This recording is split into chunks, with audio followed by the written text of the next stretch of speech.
ইরানের ক্লাস্টার বোমায় কাঁপছে ইসরায়েল। উপসাগরীয় বিভিন্ন দেশ আক্রান্ত। স্থল অভিযানের হুঁশিয়ারির পর ভোল পাল্টালেন ট্রাম্প। সমঝোতা চান না আরাঘচি।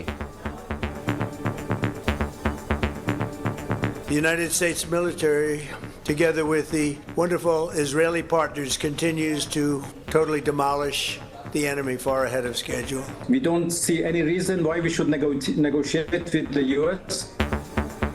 মধ্যপ্রাচ্যের সংঘাতে জ্বালানি নিয়ে বাড়ছে দুশ্চিন্তা। দাম বৃদ্ধির শঙ্কায় আগেভাগে মজুদের প্রবণতা। ফিলিং স্টেশনে ভিড়। এক ঘন্টা ধরে সিরিয়ালের মাঝে এখানে আসছি। কারো দেখা যাচ্ছে 100 টাকা তেল লাগবে, সে 1000 টাকা তেল নিয়ে যাচ্ছে, এরকম আর কি। সংকট আছে, কিন্তু অতটাও সংকট নাই যতটা দেখাচ্ছে। আমি এখন 500 জায়গায় 1000 টাকা নেব। এটা তেলের দাম বাড়ানোর জন্য এই পরিস্থিতি। নেগোসিয়েশন করে প্রাইস ফিক্সড করা আছে জুন পর্যন্ত।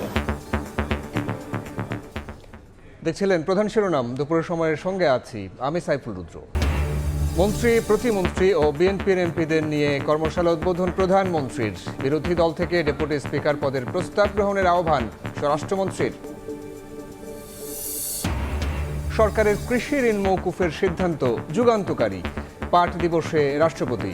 পাট বীজে স্বয়ংসম্পূর্ণ হতে মধ্যস্বত্বভোগীদের দৌরাত্ম্য ঠেকানোর ঘোষণা মন্ত্রীর। এবার রাজধানীর কামারপাড়ায় বাসায় ভয়াবহ বিস্ফোরণ। অন্তঃসত্ত্বা নারীসহ দগ্ধ 10। বার্ন ইনস্টিটিউটে ভর্তি, আশঙ্কাজনক 7। গ্যাস লাইন না থাকার দাবি মালিকের। প্রেস ইনস্টিটিউটের সভা সেমিনারের নামে অর্থ আত্মসাতের অভিযোগ। সাংবাদিকদের নামে ভুয়া ভাউচার, সই জালিয়াতি, ষড়যন্ত্র বলছেন মহাপরিচালক ফারুক ওয়াসিফ।